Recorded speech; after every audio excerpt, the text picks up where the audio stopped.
How to change voice speed in Audiate. First of all, open Audiate and click on Generate in the top left corner. From there, select Generate Script and enter your text in the text field. Then click Generate Script to create the transcription.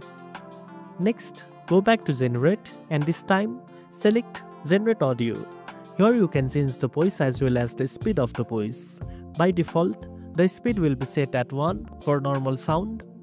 If you want to slow down, drag the slider to the left for a slower voice, but if you want to fasten the voice, drag the slider to the right. You can also preview the voice speed in real time by clicking the preview button.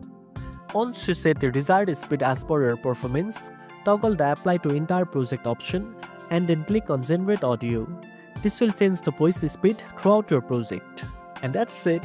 Now you know how to change voice speed in Audiate. If you found this video helpful, don't forget to like, share and subscribe for more tech tips. Thanks for watching and I'll see you in the next one.